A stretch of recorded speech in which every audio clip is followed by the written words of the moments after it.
Welcome to a deep dive.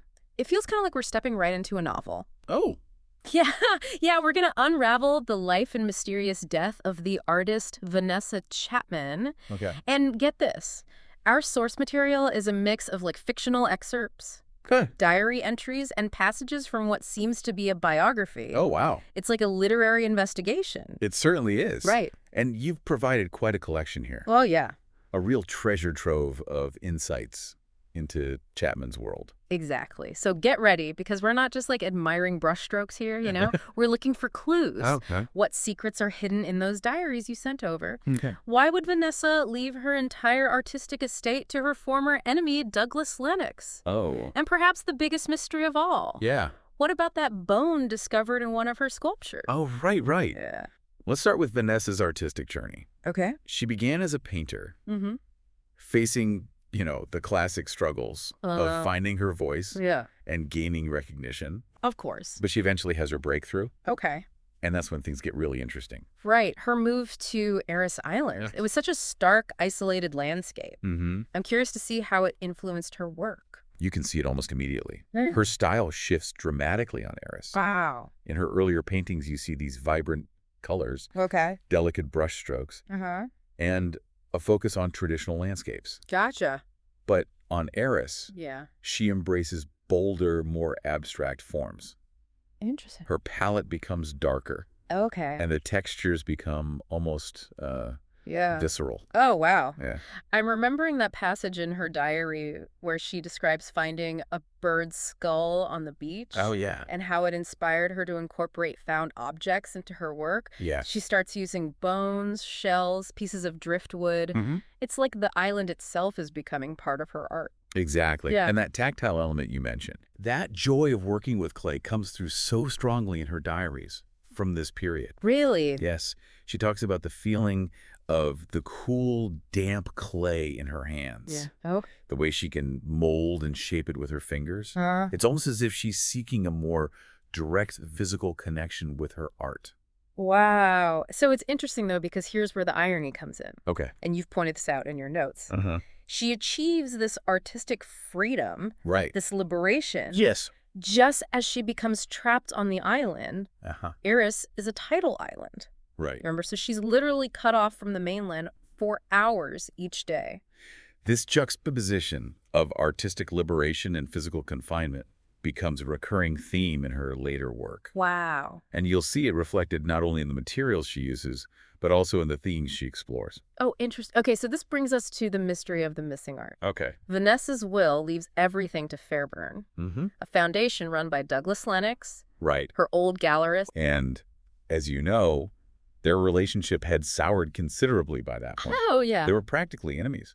Yeah, there's a passage in the fictional biography where Lennox describes Vanessa as a reclusive, volatile genius who became increasingly difficult to work with. And yet, she leaves him everything. It doesn't make any sense, It's a Ed. fascinating contradiction. Yeah. And it becomes even more intriguing when you consider that several crucial artworks are missing from the collection. Missing. Gone. Gone. Vanished. Yep. Including some of her most valuable black paintings. So the question becomes, where did they go? Right. And perhaps even more importantly, why were they hidden away? Exactly. Could this be connected to that isolation, that Mhm. intense focus on her work we were just talking about? It's possible. Did Vanessa want to keep some of her art away from the public eye? Yeah. Perhaps even from Lennox himself. Our sources point to Grace Haswell, Okay. Vanessa's longtime companion on Ellis Island, Right. as a central figure in this mystery. Okay. She's fiercely protective of Vanessa's legacy. And And you'll see this echoed throughout the source material. almost to the point of being suspicious, right? There's a line in one of Grace's letters where she says, I promised Vanessa I would protect her work, Mm-hmm. even from those who claim to love her. Wow. It makes you wonder what she's hiding. It certainly raises questions. Yeah. Could Grace be the key to understanding the missing art? What are her true motivations? Speaking of digging deeper, let's talk about the tangled web of relationships in Vanessa's life. Okay. We can't ignore her marriage to Julian Chapman, Right. a man described as both charismatic and incredibly destructive. From what we gather, Yeah. Julian was a rogue who exploited Vanessa financially and emotionally, Oh, wow. using his charm to manipulate her and drain her resources. So awful. He was selling her artwork without her permission. Ugh.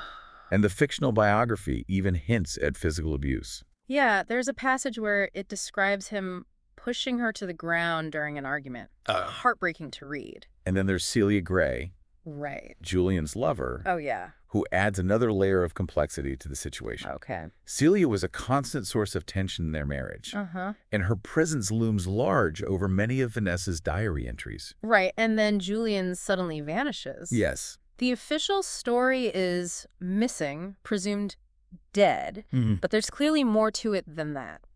It seems that way. His disappearance and the circumstances surrounding it seem to have had a profound impact on Vanessa. Absolutely. Yeah. It's a turning point in her life, Okay. and her art reflects that shift. Interesting. This is where those darker, more introspective themes begin to emerge, Right. particularly in her Black paintings. And then there's Douglas Lennox, Yeah. who goes from being a supportive gallerist to a bitter adversary. Yeah.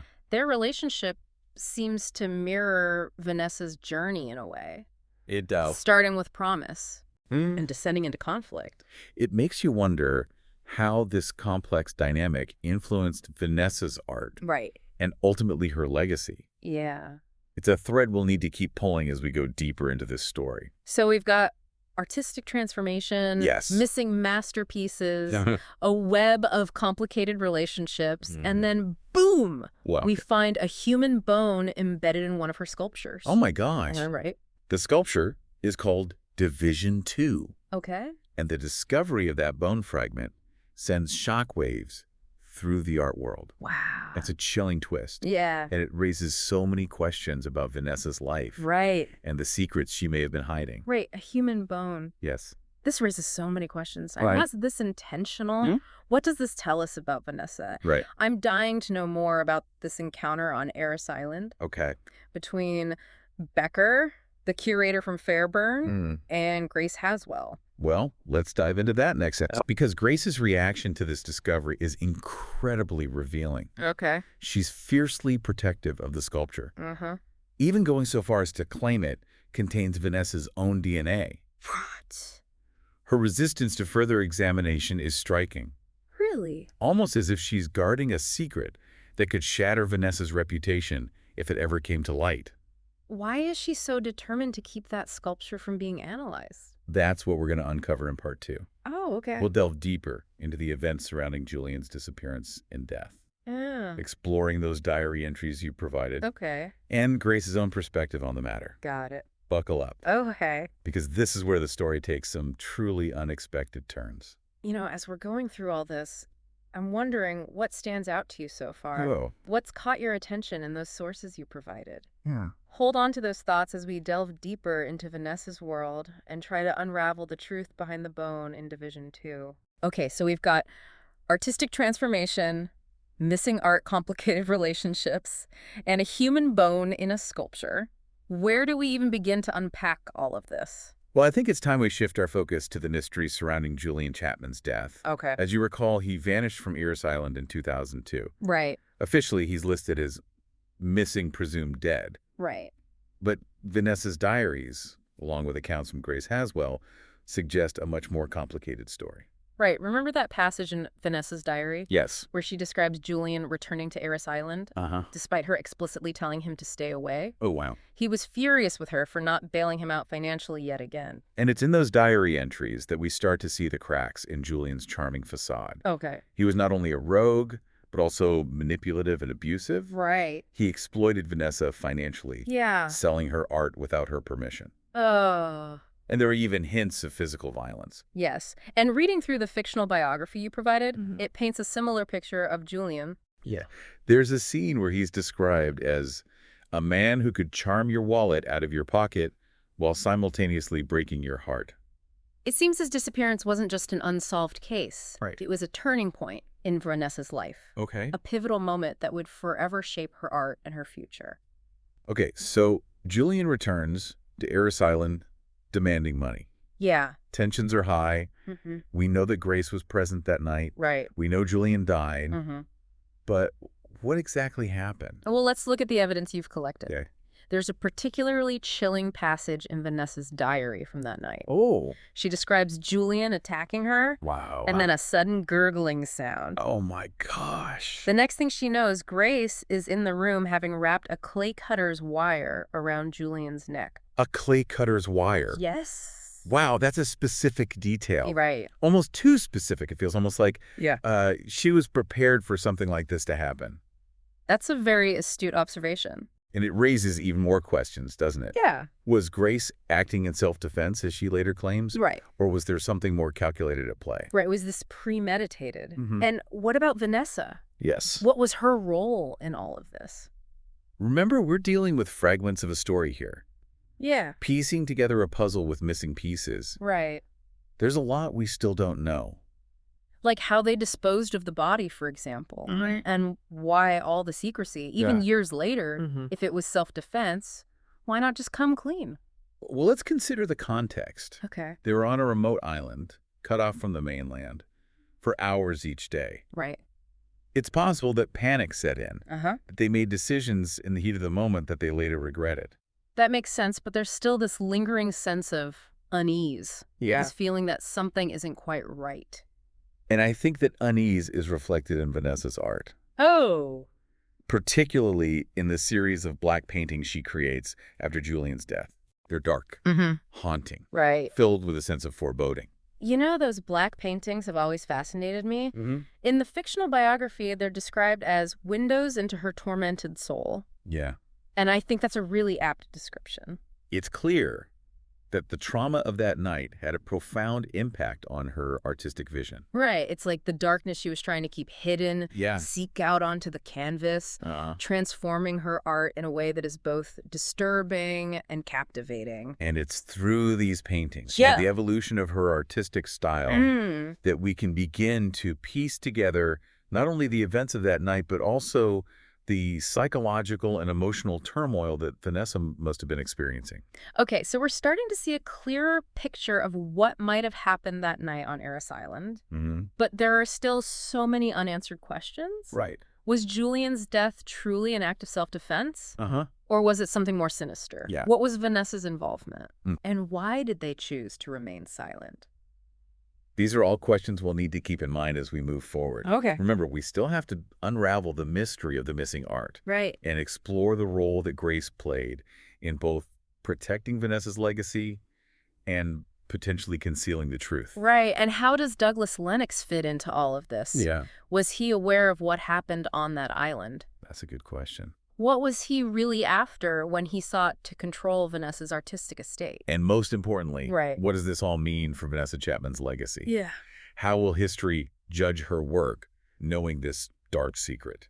Yeah, I'm starting to wonder if we can separate the artist from the art. Right. Can we appreciate the beauty and power of her work while acknowledging the darkness that surrounds its creation? That's a really important question. Yeah. And one that we'll need to grapple with as we continue this deep dive. Okay. But before we get ahead of ourselves, Yeah. let's delve into the aftermath of Julian's death. Let's explore the impact it had on both Vanessa and Grace and how they navigated the burden of their shared secret. Because I have a feeling that secret, that burden, is far more complex than we initially realized. So we've uncovered a lot about Vanessa Chapman, like her artistic journey, the mysterious disappearance of Julian, and that shocking discovery of a human bone in her sculpture. Yeah. But I think the biggest question looming over all of this is, how do we reconcile her art with the darkness we've uncovered in her life? That's a question that has haunted art historians and critics for centuries. Right. Yeah. Can we separate the artist from the art? Yeah. Or does understanding their life, their struggles, their secrets inevitably change how we perceive their work?